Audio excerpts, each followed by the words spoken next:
Muito bem, aprendendo sobre a oração na história de Israel, nós vamos desembocar exatamente num tipo de pessoas muito especial em Israel, nos profetas. Vamos ver que eles tinham um estreito relacionamento com Deus e eles oravam. O profeta é aquele que traz a palavra de Deus para o povo. E para trazer a palavra de Deus para o povo, era necessário que o profeta tivesse comunhão com Deus. Nós vamos ver então que o profeta, ele deveria ter um íntimo relacionamento com Deus. O profeta deveria conhecer a Deus e ele deveria ser um homem de oração. O profeta tinha um estreito relacionamento de comunhão com Deus para receber do Senhor a sua palavra. Nós vamos ver que na história de Moisés, que foi um grande profeta do Senhor, nós vamos ver o tempo todo que Deus falava com ele face a face. Moisés tinha aquele relacionamento estreito com Deus como dois amigos íntimos. E isso acontecia com todos os profetas do Antigo, do Novo Testamento e da história da igreja também. A palavra de Deus vinha para o profeta quando este estava em atitude de oração. Nós vamos ver que muitas vezes o profeta era consultado pelo rei ou por alguma pessoa, então ele entrava em oração. Ele ia buscar de Deus a resposta, ele ia buscar a palavra de Deus para trazer ao povo. Em Isaías capítulo 5, verso 6, verso 5 diz: Então disse eu, ai de mim que vou perecendo, porque sou um homem de lábios impuros e habito no meio de um povo de impuros lábios, e os meus olhos viram o Rei, o Senhor dos Exércitos. Isaías é um profeta do Senhor que ele tinha sangue real, ele era da família real, ele era da família de Judá, e Isaías teve um encontro com Deus. Lá no templo, ele viu o Senhor assentado em um alto e sublime trono.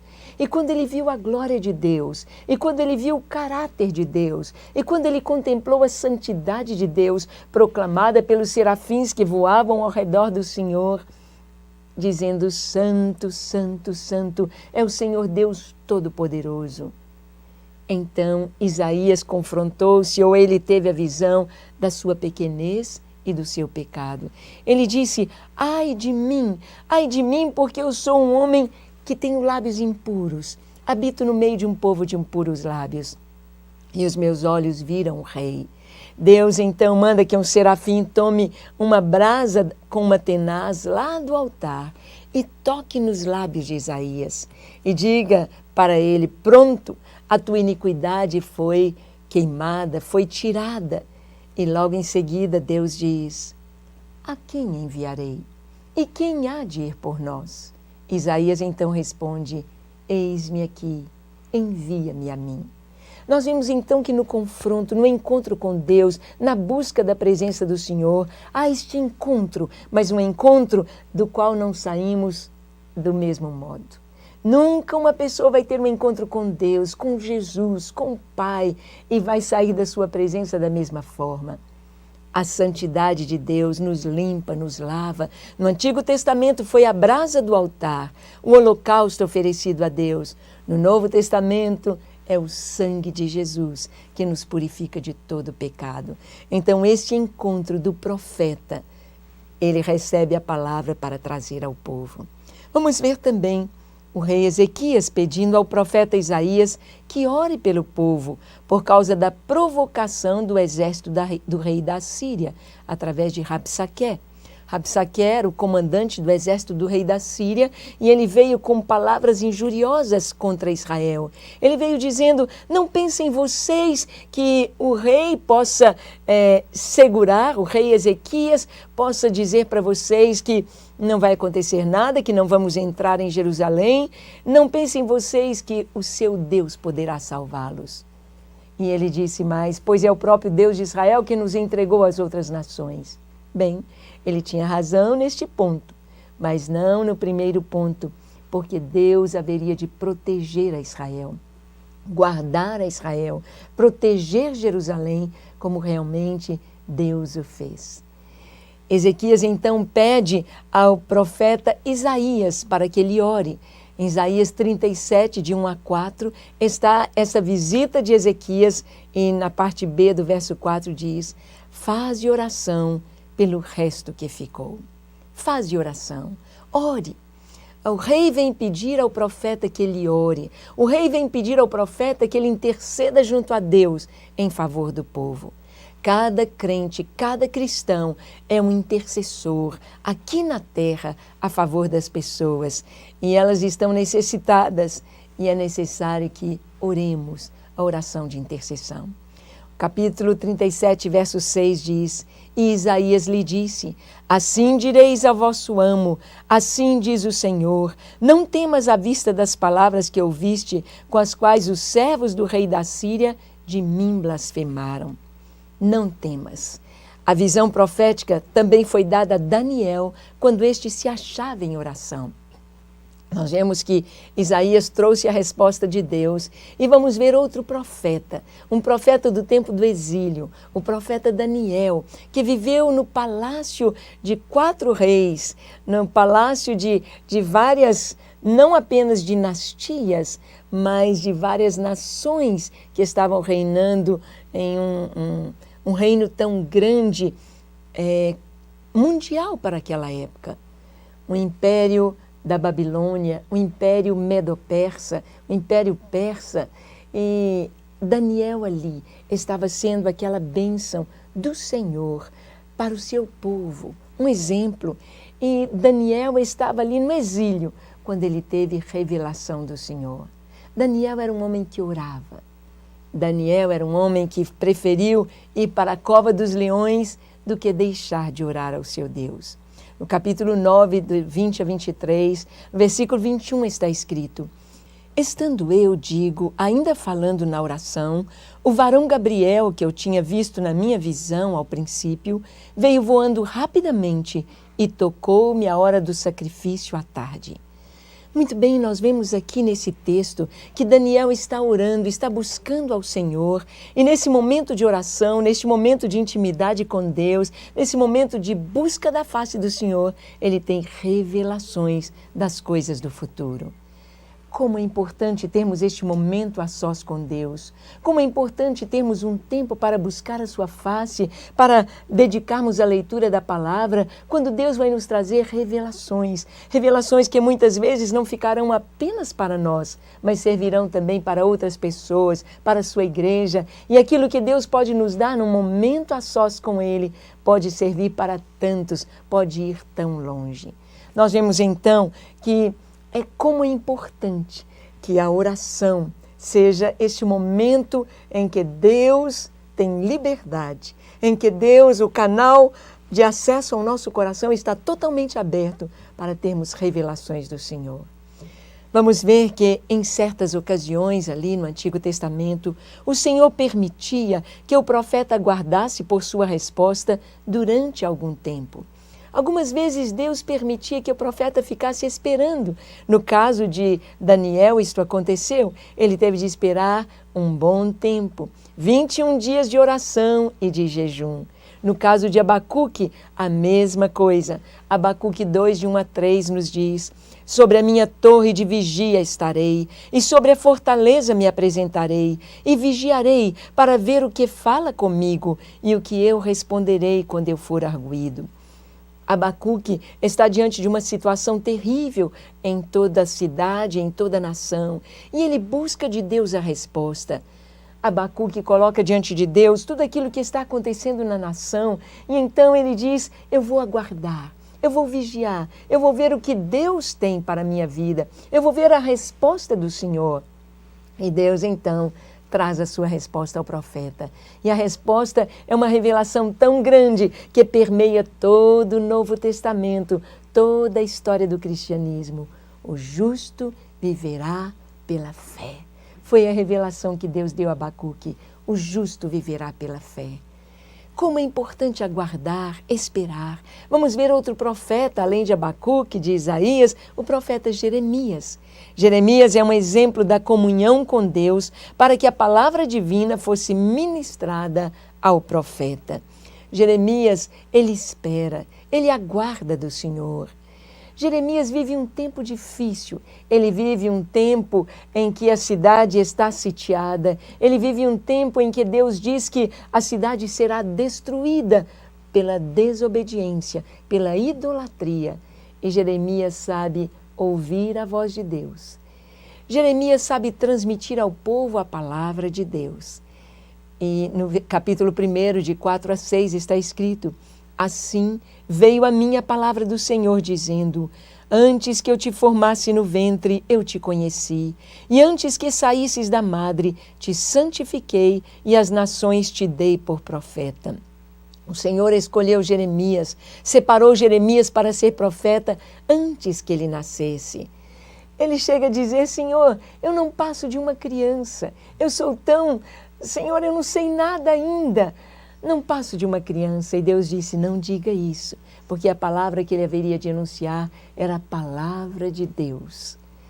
Mesmo que os lábios do profeta, mesmo que o profeta seja tão jovem, tão criança, tão entre os outros, ele não tenha, vamos dizer assim, aquele referendo dado à sua maturidade. A palavra de Deus é que atesta, como foi o caso de Samuel. Era um menino quando recebeu a palavra de Deus. Jeremias então diz ao Senhor: então disse eu: ah, Senhor Jeová, eis que não sei falar, pois não passo de uma criança.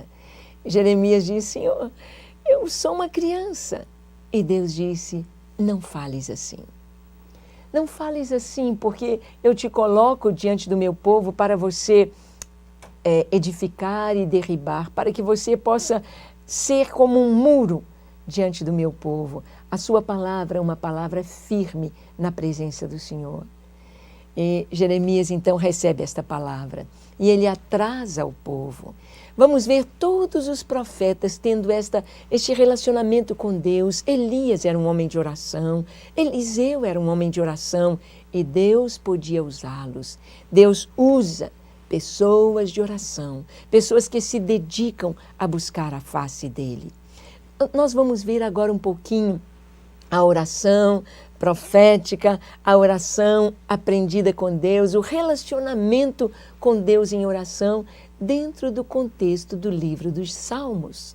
Salmos é um livro tremendamente maravilhoso e que contém muitas orações. Os Salmos são coletâneas de cânticos maravilhosos em que muitos são orações do salmista. Muitos salmos, muitos destes cânticos eram momentos de mergulho na presença de Deus em oração, no conhecimento do Senhor. Davi, um dos maiores salmistas, mais conhecidos salmistas, aquele que mais compôs salmos, até pensamos que todos os salmos foram composições de Davi, mas sabemos que não. Temos Asaf, temos Emã, temos Salomão, temos os filhos de Coré, tantos outros. Estes salmos, muitos deles são orações. Orações de busca da face do Senhor, orações de gratidão, adoração são os salmos. Vamos ver um pouquinho. Exemplos de orações nos salmos. Orações no santuário. Salmo 24, de 7 a 10, o Salmo 100, o Salmo 150. Nós vamos ver muitos salmos que têm orações ali no templo. Por exemplo, o Salmo 100 diz: celebrai com júbilo ao Senhor todos os moradores da terra. Servi ao Senhor com alegria, apresentai-vos diante dele com cântico. Entrai por suas portas com ações de graças e nos seus átrios com hinos de louvor. Rendei-lhe graças e bendizei-lhe o nome. Este salmo, como tantos outros salmos, nos traz uma chamada para a adoração, para a ação de graças no templo. No templo, porque no Antigo Testamento, no templo estava a arca, e a arca simbolizava a presença de Deus. Então os salmos trazem uma chamada para buscar a face do Senhor, a presença de Deus.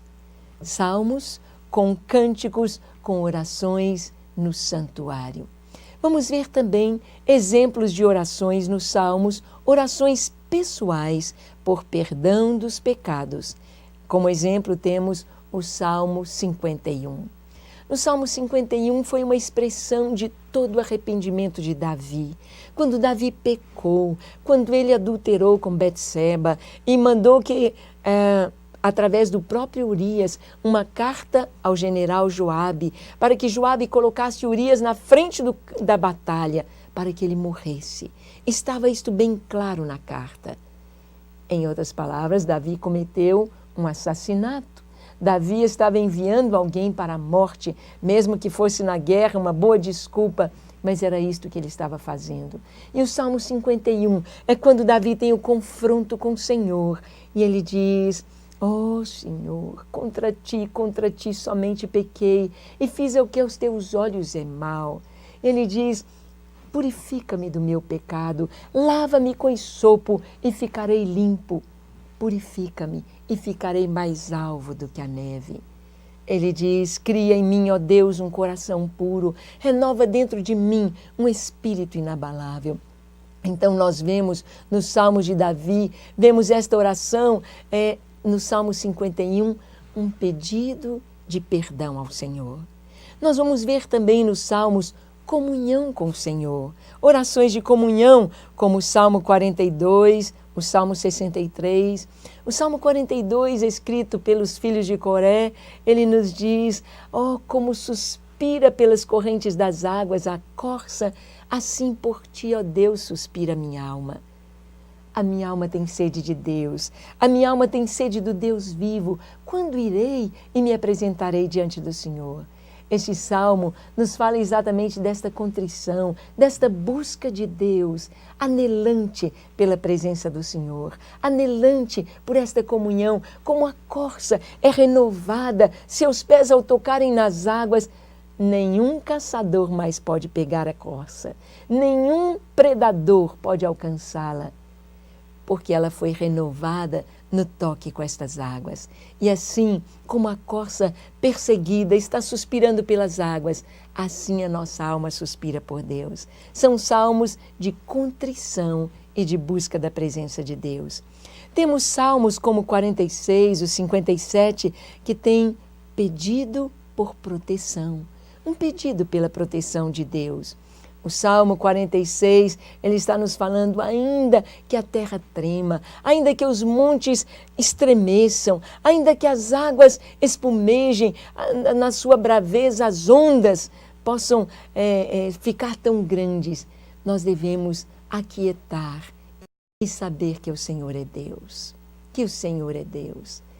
Deus é o nosso refúgio e fortaleza, socorro bem presente na angústia e na tribulação.